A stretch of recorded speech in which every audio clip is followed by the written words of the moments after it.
Number the Stars, Chapter 1, Why Are You Running? I'll race you to the corner, Ellen. Anne-Marie adjusted the thick leather pack on her back so that her school books balanced evenly. Ready? She looked at her best friend. Ellen made a face. No, she said, laughing. You know I can't beat you. My legs aren't as long. Can't we just walk like civilized people? She was a stocky 10-year-old, unlike lanky Anne-Marie. We have to practice for the athletic meet on Friday. I know I'm going to win the girls' race this week. I was second last week, but I've been practicing every day. Come on, Ellen, Anne-Marie pleaded, eyeing the distance to the next corner of the Copenhagen street. Please? Ellen hesitated, then nodded and shifted her own rucksack of books against her shoulders. Oh, all right. Ready, she said. Go, shouted Anne-Marie, and the two girls were off, racing along the residential sidewalk. Anne-Marie's silvery blonde hair flew behind her, and Ellen's dark pigtails bounced against her shoulders. Wait for me, wailed little Kirsty, left behind, but the two older girls weren't listening. Anne-Marie outdistanced her friend quickly, even though one of her shoes came untied as she sped along the street called Oosterbrogade, past the small shops and cafes of her neighborhood here in northeast Copenhagen. Laughing, she skirted an elderly lady in black who carried a shopping bag made of string. A young woman pushing a baby in a carriage moved aside to make way.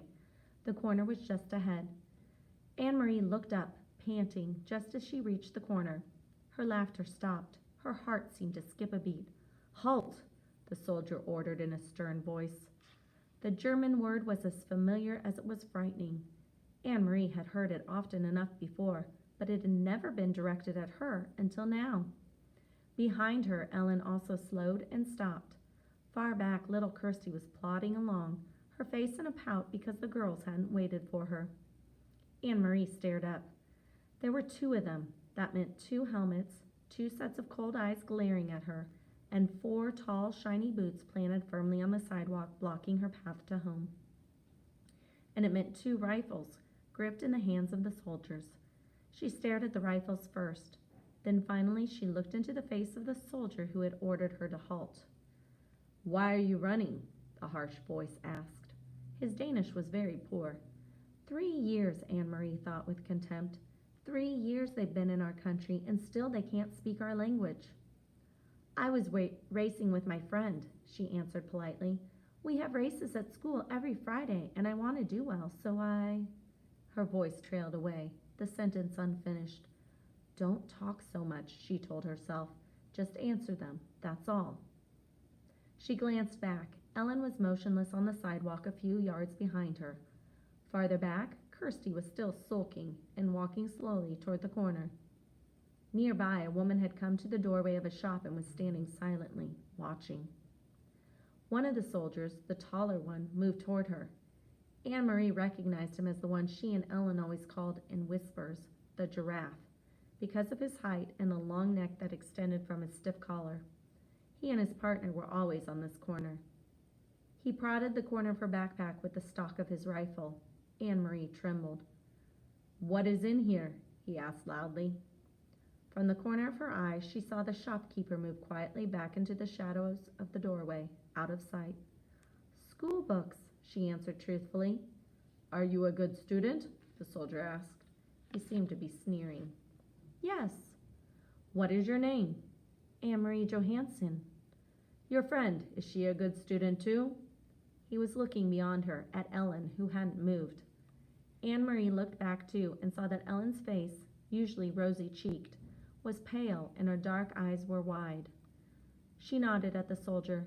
Better than me, she said. What is her name? Ellen. And who is this? He asked, looking to Anne-Marie's side. Kirsty had appeared there suddenly, scowling at everyone. My little sister. She reached down for Kirsty's hand, but Kirsty, always stubborn, refused it and put her hands on her hips defiantly. The soldier reached down and stroked her little sister's short, tangled curls. Stand still, Kirsty, Anne-Marie ordered silently, praying that somehow the obstinate 5-year-old would receive the message. But Kirsty reached up and pushed the soldier's hand away. Don't, she said loudly.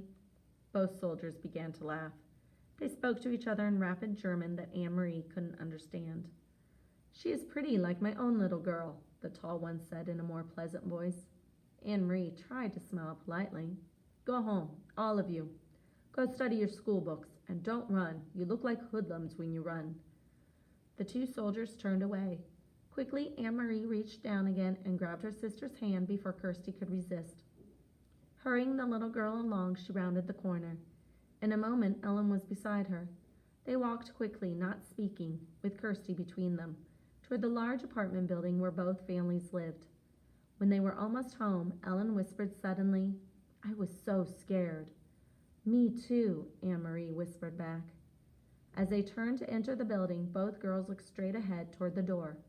They did it purposely so they would not catch the eyes or the attention of two more soldiers who stood with their guns on this corner as well. Kirsty scurried ahead of them through the door, chattering about the picture she was bringing home from kindergarten to show Mama. For Kirsty, the soldiers were simply part of the landscape, something that had always been there on every corner, as unimportant as lampposts throughout her remembered life. Are you going to tell your mother?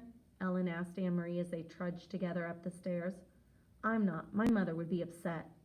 No, I won't either. Mama would probably scold me for running on the street. She said goodbye to Ellen on the second floor where Ellen lived and continued on to the third, practicing in her mind a cheerful greeting for her mother, a smile, a description of today's spelling test in which she had done well. But she was too late. Kirsty had gotten there first. And he poked Anne-Marie's book bag with his gun, and then he grabbed my hair. Kirsty was chattering as she took off her sweater in the center of the apartment living room. But I wasn't scared. Anne-Marie was, and Ellen too, but not me. Mrs. Johansson rose quickly from the chair by the window where she'd been sitting. Mrs. Rosen, Ellen's mother, was there too, in the opposite chair. They'd been having coffee together, as they did many afternoons. Of course, it wasn't really coffee, though the mother still called it that, having coffee.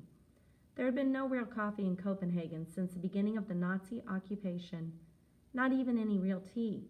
The mother sipped at hot water flavored with herbs. Anne-Marie, what happened? What is Kirsty talking about? Her mother asked anxiously. Where's Ellen? Mrs. Rosen had a frightened look.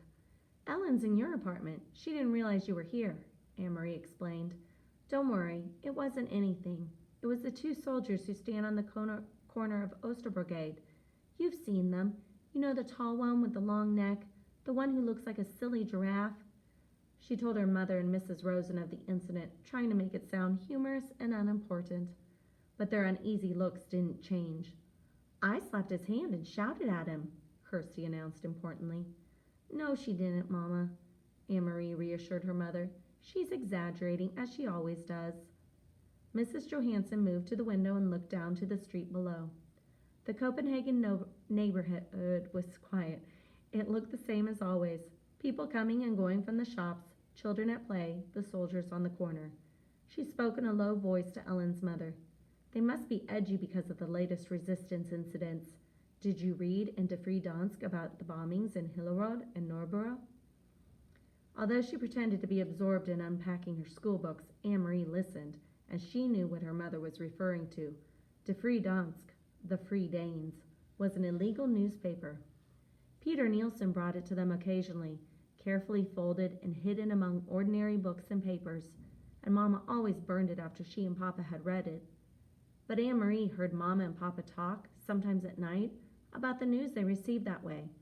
News of sabotage against the Nazis, bombs hidden and exploded in the factories that produced war materials, and industrial railroad lines damaged so that the goods couldn't be transported. And she knew what resistance meant. Papa had explained when she overheard the word and asked. The resistance fighters were Danish people. No one knew who, because they were very secret, who were determined to bring harm to the Nazis however they could. They damaged the German trucks and cars and bombed their factories. They were very brave. Sometimes they were caught and killed. I must go and speak to Ellen, Mrs. Rosen said, moving toward the door. You girls walk a different way to school tomorrow. Promise me, Anne-Marie, and Ellen will promise too. We will, Mrs. Rosen, but what does it matter? There are German soldiers on every corner. They will remember your faces, Mrs. Rosen said, turning in the doorway to the hall. It is important to be one of the crowd, always. Be one of many. Be sure that they never have reason to remember your face." She disappeared into the hall and closed the door behind her. "He'll remember my face, Mama," Kirsty announced happily, "because he said I look like his little girl. He said I was pretty." "If he has such a pretty little girl, why doesn't he go back to her like a good father?" Mrs. Johansson murmured, stroking Kirsty's cheek. "Why doesn't he go back to his own country?" "Mama, is there anything to eat?" Anne-Marie asked, hoping to take her mother's mind away from the soldiers. "Take some bread and give a piece to your sister." "With butter?" Kirsty asked hopefully. "No butter," her mother replied. "You know that." Kirsty sighed as Anne-Marie went to the bread box in the kitchen. "I wish I could have a cupcake," she said. "A big yellow cupcake with pink frosting." Her mother laughed. "For a little girl, you have a long memory," she told Kirsty. "There hasn't been any butter or sugar for cupcakes for a long time, a year at least." "When will there be cupcakes again?" "When the war ends," Mrs. Johansson said. She glanced through the window down to the street corner where the soldiers stood, their faces impassive beneath the metal helmets. "When the soldiers leave."